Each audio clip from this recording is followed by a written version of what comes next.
요한복음 21장 1절로 13절입니다.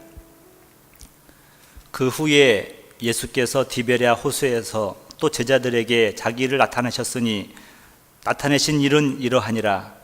시몬 베드로와 디두모라 하는 도마와 갈릴리 가나 사람 나다나엘과 세베대의 아들들과 또 다른 제자 둘이 함께 있더니 시몬 베드로가 나는 물고기 잡으러 가노라 하니 그들이 우리도 함께 가겠다 하고 나가서 배에 올랐으나 그날 밤에 아무것도 잡지 못하였더니 날이 새어갈 때에 예수께서 바닷가에 서셨으나 제자들이 예수인 줄 알지 못하는지라. 예수께서 이르시되 애들아 너에게 고기가 있느냐 대답하되 없나이다. 이르시되 그물을 배 오른편에 던지라 그리하면 잡으리라 하시니 이에 던졌더니 물고기가 많아 그물을 들 수 없더라. 예수께서 사랑하시는 그 제자가 베드로에게 이르되 주님이시라 하니 시몬 베드로가 벗고 있다가 주님이라 하는 말을 듣고 겉옷을 두른 후에 바다로 뛰어내리더라. 다른 제자들은 육지에서 거리가 불과 한 50칸쯤 되므로 작은 배를 타고 물고기 든 그물을 끌고 와서 육지에 올라 보니 숯불이 있는데 그 위에 생선이 놓였고 떡도 있더라. 예수께서 이르시되 지금 잡은 생선을 좀 가져오라 하시니 시몬 베드로가 올라가서 그물을 육지에 끌어올리니 가득히 찬 큰 물고기가 153마리라. 이같이 많으나 그물이 찢어지지 아니하였더라. 예수께서 이르시되 와서 조반을 먹으라 하시니 제자들이 주님이신 줄 아는 고로 당신이 누구냐 감히 묻는 자가 없더라. 예수께서 가셔서 떡을 가져다가 그들에게 주시고 생선도 그와 같이 하시니라. 아멘. 우리 주 예수 그리스도께서 부활하신 줄 믿으시기 바랍니다. 우리에게 영원한 소망을 주시기 위해서 어둠의 권세, 사망의 권세, 지혜의 권세를 물리치시고 죽음도 그를 막을 수가 없었습니다. 할렐루야. 우리 여러분들은 이 신앙으로 살아가야 될 줄 믿습니다. 부활의 확실성, 성경이 증언하고 있습니다. 그를 따르던 맹목 신자들이 만들어낸 고안해낸 가설이 아닙니다. 하나님의 말씀, 최고의 권위의 책 중의 책, 성경이 바로 예수님의 부활을 증언하고 있습니다. 마가복음 15장 16장 6절에 보니까 청년이 이르되 놀라지 말라. 너희가 십자가에 못 박히신 나사렛 예수를 찾는구나. 그가 살아나셨고 여기 계시지 아니하시리라. 보라 그를 두었던 곳이니라 라고 말씀하고 있습니다. 빈 무덤, 이것보다 더 부활의 확실성을 증언하는 말은 없습니다. 더욱이 예수님의 부활을 두려워하던 자들은 빌라도에게 부탁을 하여서 그 무덤의 문을 굳건히 지키게 하였습니다. 마태복음 27장 66절입니다. 그들이 경비병과 함께 가서 돌을 임봉하고 무덤을 굳게 지키니라. 그러나 로마 병사들도 또 큰 돌도 예수님의 부활을 막을 수가 없었습니다. 당대 최고의 유대교 석학이었던 사도 바울, 그는 고린도전서 15장 4절에 다음같이 말씀하고 있습니다. 장사 지낸 바 되셨다가 성경대로 사흘 만에 다시 살아나셨다라고 말씀하고 있습니다. 이 성경의 말씀대로 예수님은 부활하셨고 우리의 영원한 소망이 되신 줄 믿으시기 바랍니다. 오늘 본문 읽진 않았지만 14절에 보면 이렇게 말씀하고 있어요. 예수님께서 부활하신 후에 제자들에게 여러 번 나타나셨다라고 말씀하고 있습니다. 어쩌다 한 번이면은 착각할 수도 있다고 생각할 수 있겠습니다. 또 환상을 보았다고도 말할 수가 있겠습니다. 그러나 여러 번 나타나신 것은 부활의 확실성을 증명하고 있는 겁니다. 새벽 미명 시간에 예수님을 찾았던 막달라 마리아, 그는 예수님의 시체가 없어진 것을 발견하게 되었습니다. 그리고 그는 엉엉 울고 있습니다. 그때 등산지기와 비슷한 사람이 나타나서 얘기를 나누는 가운데 막달라 마리아는 그가 바로 부활하신 예수님이라는 것을 알게 되었습니다. 그리고 그 소식을 가지고 제자들이 숨어있던 다락방에 갔습니다.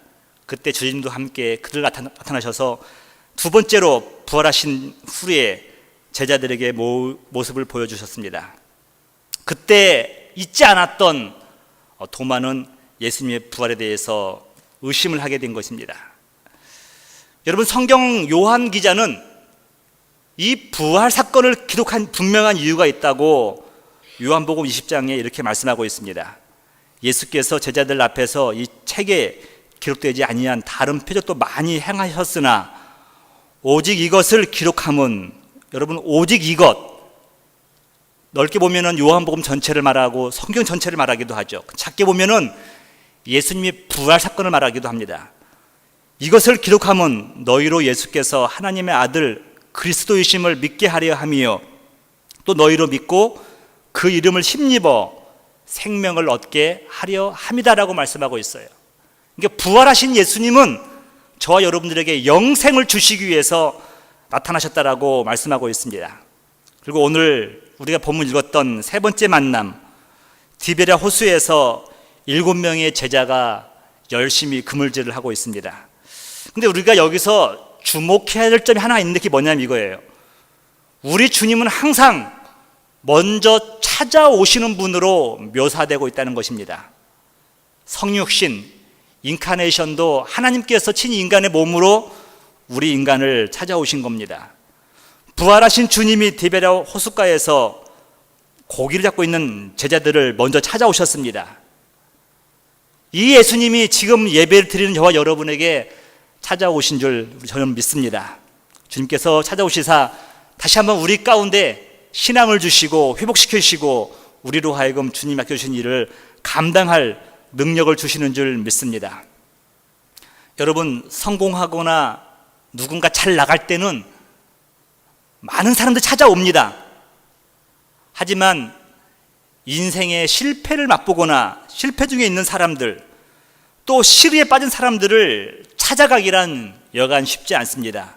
그러나 우리 주님은 실패 후에 시리에 빠진 제자들을 이해하는 모습으로 찾아갑니다.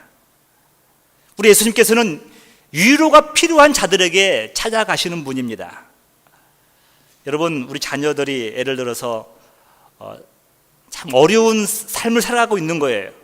근데 여러분들 거기에다가 여러분들은 위로의 부모가 되어야겠습니까? 아니면 더 책망하고 질책하는 부모가 되어야겠습니까?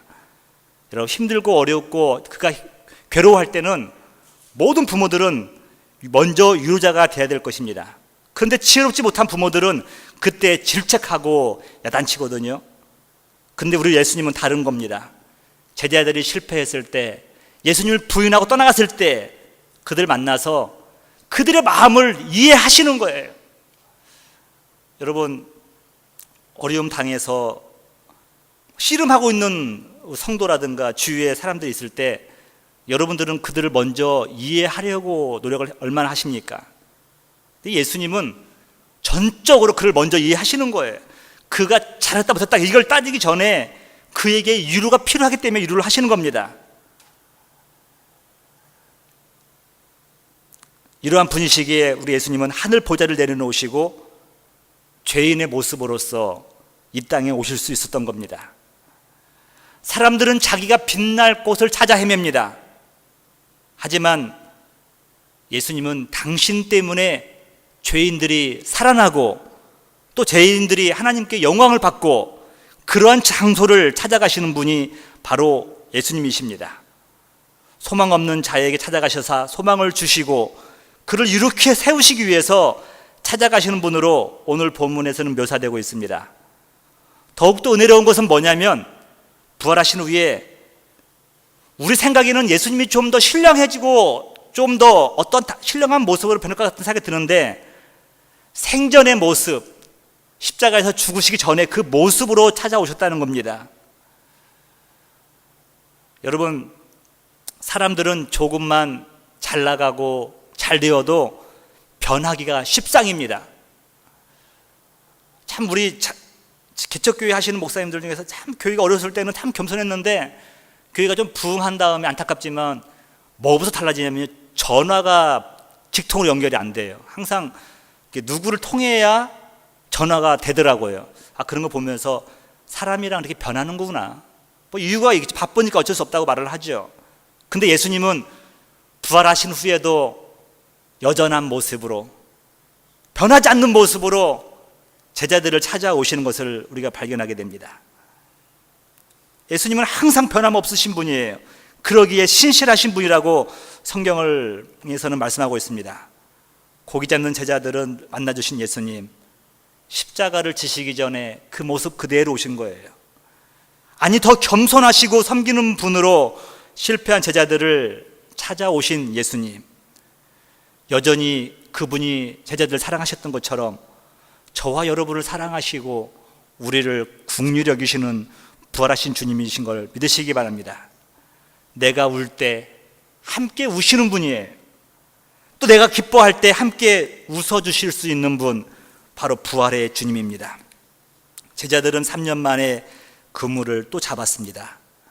갈릴리 호수는, 디베랴 호수는 야간 작업을 하는 곳입니다.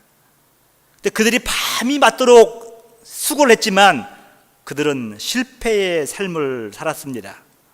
허탕이었습니다. 예수님께서 제자들을 향해서 물으십니다. 고기 좀 잡았는가? 여러분, 이게 오늘날 우리에게 말씀은 너희가 수고를 했는데 얻은 것이 좀 있느냐라고 묻는 거예요. 제자들은 대답을 합니다. 맥 빠진 대답이에요. 없나이다. nothing. 오늘날 말하면 빈 그물입니다 라는 거예요. 빈 그물입니다. nothing. 아무것도 없나이다. 저는 이 말이 너무도 좋아요. 너에게 고기가 있느냐? 없나이다. 이 디베랴 호수의 아름다운 이야기는 nothing, 없나이다로부터 시작되는 것입니다.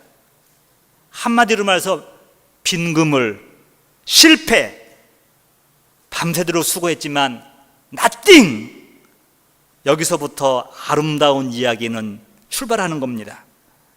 우리의 인생이 그럴 수 있습니다. 한 가지 명심할 것은 빈 그물이 결코 실패가 아니라는 사실입니다.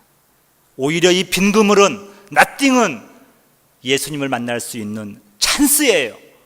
예수님 만날 수 있는 기회라는 것입니다. 문제는 내가 그 빈 그물이면서 뭐가 있는 것으로 착각한다는 것입니다.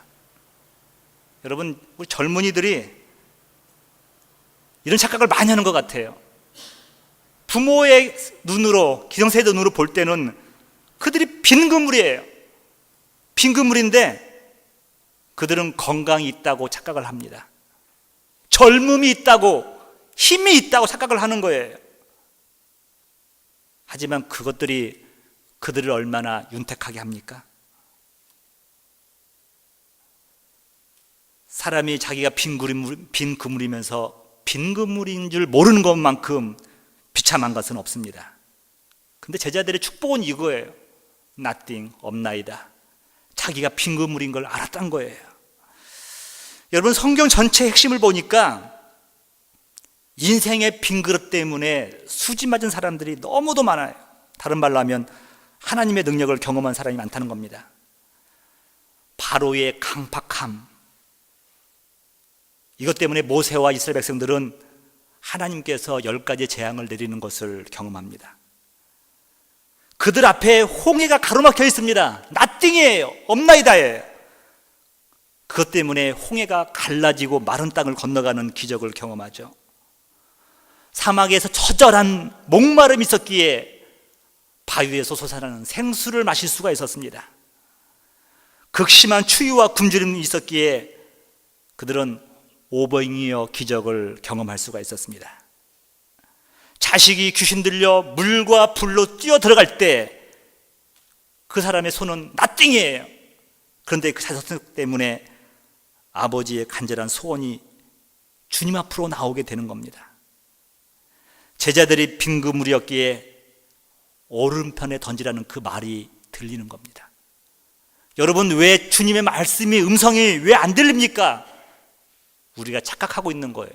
나는 좀 뭔가 되어 있다, 뭔가 있다고 생각하는 겁니다. 제자들이 만약에 그물에 고기가 많이 있었다고 한다면 오른편에 던지라는 주님의 음성을 들을 수 있었을까요? 듣지 못했을 겁니다. 배부른 자에게는, 무엇이 있다고 싶어 생각하는 자들에게는 하나님의 음성이 결코 들리지 않습니다. 밤새 수고했지만 얻은 것이 없지만은 그러나 그들은 주님의 말씀에 순종하여서 그물을 한 번 더 던져봅니다. 근데 이게 웬일입니까? 그물이 찢어지도록 많이 잡힌 겁니다. 그때서야 그들은 해변가에 서 계신 분이 부활의 주님이라는 것을 알게 되었습니다. 여러분, 빈 부물을 가진 자는 더 빨리 주님의 방법을 이해하고 주님을 만날 수가 있습니다. 그래서 여러분, 혹시 우리 주위의 자녀들이 빈 그물이라고 한다면 이 말씀을 해줘야 돼요. 네가 주님 만날 기회를 가졌구나. 주님이 여러분에게 묻습니다. 인생의 바다에서 밤이 맞도록 수고했는데 너에게 고기가 있느냐? 우리 대답은 뭡니까? 주님, 없나이다. Nothing. 여러분, 고기 잘 잡는 사람들은 하나님을 우습게 여깁니다. 그러나 모든 것을 다 잃어버렸을 때, 인생의 허무함을 느꼈을 때 비로소 하나님의 말씀이 들리기 시작하더라고 하는 간증들을 우리가 얼마나 많이 들 수가 있습니까? 빈 그물의 인생에게 주시는 하나님의 축복, 그 빈 그물을 채우시게 하시는 예수님. 부활의 주님은 달라진 것은 없으셨는데 이제는 어머님의 그 자상함으로 찾아오셔서 제자들을 섬겨주시는 겁니다. 13절에 보니까 숯불에 생선과 떡을 직접 갖다가 제자들에게 서빙을 하는 거예요. 여러분, 이 얼마나 귀하고 맛있는 아침 식사였습니까? 밤이 맞도록 수고하고 굶었는데 예수님께서 어머니처럼 찾아오시사 위로하여 주시고 생선과 떡을 주시는 거예요. 부활하신 주님은 여전히 변함없으신 한결같은 분입니다. 여러분, 누가 좋은 사람인가? 한결같은 사람이 좋은 사람이에요. 누가 좋은 남편인가? 결혼 전에 약속과 하는 행위가 결혼 후에도 한결같으면 좋은 남편인 겁니다. 변하지 않는 것이죠. 주님은 부활 이전과 이후에 여전하신 분, 좋으신 예수님으로 우리를 찾아오셨습니다. 나의 아픔과 필요를 아시고 위로해 주시는 주님이신 겁니다. 그래서 주님은 신실하신 분, 변함없으신 분으로 성경은 묘사하고 있는 겁니다. 마태복음 11장 28절에 이렇게 말씀하고 있습니다. 수고하고 무거운 짐진 자들아, 다 내게로 오라. 내가 너희를 쉬게 하리라. 이 주님 앞으로 나가면 우리는 인생의 짐에서 우리는 해방받을 수가 있습니다. 만선이든지 빈 그물이든지 항상 우리 곁에 서 계신 분이 바로 예수님이십니다. 내 인생은 결코 내가 혼자 가는 길이 아닙니다. 위험할 때도 주님이 함께 계셨고, 잘 풀리는 것처럼 보일 때도 함께 하셨고, 어려울 때도 늘 함께 하셨던 예수님, 바로 그 디베랴 호숫가에 나타나셨던 주님이 바로 우리가 믿는 부활의 주님입니다. 여러분, 실패를 경험하셨습니까? 여러분, 마음이 아프십니까? 혼자 흐느낄 필요가 없습니다. 왜냐하면 부활하신 주님께서 저와 여러분을 찾아오시사 지금 위로해 주시기 때문입니다. 제자들은 만선이 기쁜 것이 아닙니다. 빈 그물이 채워진 것이 기쁜 것이 아닙니다. 부활의 주님이 자신들 눈앞에 서 계신 것이 그들을 황홀하게 만든 것입니다. 빈 무덤은 예수님의 능력을 상징합니다. 그러나 빈 그물은 우리의 무능함을 상징하는 거예요. 그런데 여러분, 그 빈 그물에 하나님의 능력으로 채워주시겠다고 예수님은 말씀하시고 계십니다. 저와 여러분들이 다 빈 그물이에요. 그런데 그 빈 무덤의 능력이 그곳에 채워지겠다고 말씀하시는 겁니다. 그리고 예수님은 가장 위대한 일을 실패했던 제자들에게, 그 빈 그물을 경험했던 자들에게 명령과 부탁을 합니다. 여러분, 마가복음 8장 34절 보시면 무리와 제자들을 불러 이르시되 누구든지 나를 따라오려거든 자기를 부인하고 자기 십자가를 지고 나를 따를 것이니라 라고 말씀하고 있습니다. 여러분, 이 말씀을 제가 부활절에 드리는 이유는 무엇입니까? 부활의 기쁨을 누리기 전에 여러분, 고난에 있어야 되지 않겠습니까? 이 고난은 곧 자기를 부인하는 것이에요.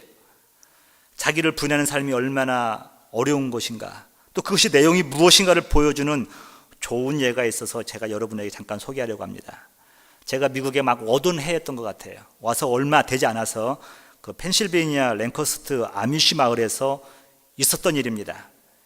2006년 10월 2일 오전 10시쯤 우유 배달 트럭 운전사인 한 남자가 총기를 들고 침입해 여학생 11명을 쏘아 5명을 숨지게 하고 자신도 자살하는 사건이 있었습니다. 여러분 기억나실 거예요. 제 10년이 안 됐기 때문에. 이 남자는 9년 전 자신의 딸이 출산 직후 사망하게 된 것이 신의 저주라는 생각에 소잡혀 삶과 하나님에 대한 매우 불만이 있었다고 합니다. 그에 대한 복수를 너무도 신앙적으로 살아가는 아미시 학교, 특히 여학생들이 공부하는 곳으로 생각한 것입니다. 범인은 학교 교실에 들어가 남학생과 임산부 등 성인 여성을 모두 내보내고 출입구를 봉쇄한 뒤 여학생들의 다리를 묶고 일렬로 칠판 앞에 세워 처형하듯 머리에 총격을 가하려고 하였습니다. 이때 가장 나이가 많았던 13세 여학생이 나를 먼저 쏘아요 라고 외쳤다고 합니다. 그 여학생은 아미슈에서 배운 희생정신으로 자신이 죽으면 다른 동생들을 보호할 수 있으라는 생각했던 것이라고 합니다. 나중에 살았던 사람들이 증언한 거예요. 또 그 학생이 총을 맞아 쓰러지자 그 다음으로 나이가 많은 여학생이 이제 나를 쏘아요 라고 했다고 합니다. 그래서 결국 이 광적인 남자는 자신도 자살하는 것으로 이 끔찍한 사건은 마무리되었습니다. 그런데 더 놀라운 것은 이 사건 이후에 아미쉬 마을 주민들은 범인의 아내에게 그를 용서한다는 편지를 보냈고 장례식에 와줄 것을 부탁했다고 합니다. 실제로 아미쉬 마을 사람들은 범인의 장례식에 참석해 명복을 빌었는데 조문객 75명 가운데 절반 이상이 아미쉬 피해본 마을 주민들이었다고 합니다. 이곳 펜실베이니아주 랭커스터에 있는 아미쉬 학교에서는 총격 사건 이후에 온 세상 사람들과 전 세계 매스컴들은 아름답고 조용한 이 아미쉬 마을 현장으로 몰려들었고 경이로운 충격을 받았다고 합니다. 아미쉬 공동체가 살아가는 방식, 문명을 거부하고 자연과 명상을 통해 신에 대한 경외심을 우선하고 성실과 사랑, 용서를 미덕으로 여기는 아미쉬 사람들, 바로 이것이 자기를 부인하는 삶이라는 겁니다. 또 세상 사람들은 또한 경악하게 되었습니다. 그들은 이 사건 이후에 성금을 모았는데 먼저 성금의 일부분을 범인의 유가족에게 할애를 하였고 범인의 부인과 어린 세 자녀를 초청하여서 식사를 대접하였다고 합니다. 여러분, 이것이 바로 자기를 부인하는 삶이고 부활의 신앙을 가진 사람들의 삶이라는 것을 우리가 알아야 됩니다. 오늘 본문의 마지막 부분에 예수님께서는 제자들에게 마지막으로 부탁을 하십니다. 내 양을 먹이라. 요한복음 21장 17절이에요. 세 번째 이르시되 요한의 아들 시몬아 내가 나를 사랑하느냐 하시니 주께서 세 번째 내가 나를 사랑하시냐 하심으로 베드로가 근심하여 이르되 주님 모든 것을 아시오매 내가 주님을 사랑하는 줄을 주께서 아시나이다. 예수께서 이르시되 내 양을 먹이라. 주님께서 부활하신 후에 제자들에게 그들을 회복시키시고 일으키신 후에 그들의 부탁의 말씀이 바로 이거였습니다. 내 양을 먹이라. 아까 제가 캔디스 이제 광고를 하는데 목이 메어져 가지고 말을 못했는데 캔디스가 3개월의 훈련을 마치고 이제 키르기스탄으로 이제 선교를 떠났는데 그 어머니가 그런 얘기를 하는 거예요. 마지막 이제 하와이는 천국 아닙니까? 거기에 비하면 마지막 만찬을 먹는데 누군가 그랬대요. 이게 우리가 먹을 수 있는 최고의 음식 마지막이라고 했다는 거예요. 근데 먹는 사람들이 그러지 않다는 거예요. 아니다. 우리는 좋은 음식은 더 먹지 못하지만 하늘의 양식을 먹게 될 것이다. 할렐루야. 여러분, 우리가 이제 예배 후에 진승찬을 먹겠지만요, 만찬을 먹겠지만, 여러분 그보다 더 중요한 게 뭐냐면 하늘의 양식을 먹는 거잖아요. 하늘의 양식을 먹은 사람은 또 그 양식을 다른 사람에게 먹일 수가 있는 겁니다. 오늘 말씀을 정리하면서 오늘 부활의 주님은 저와 여러분에게 말씀하십니다. 너는 더 이상 빈 그물이 아니다. 내가 너의 빈 그물에 내 빈 무덤의 능력을 채우리라. 여러분 믿으십니까? 여러분 자리에서 일어나십시오. 무엇이 여러분을 절망하게 했습니까? 무엇이 여러분을 좌절하게 했습니까?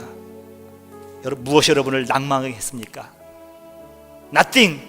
나는 nothing이지만 빈 무덤의 능력이 이 시간 여러분의 그 빈 그물 안에 가득 채워지기를 주님의 이름으로 축복합니다. 이 말씀이 저와 여러분에게 주신 부활의 메시지를 믿고 또 삶의 현장에서 부활의 신앙으로 살으시기를 주님의 이름으로 축복합니다.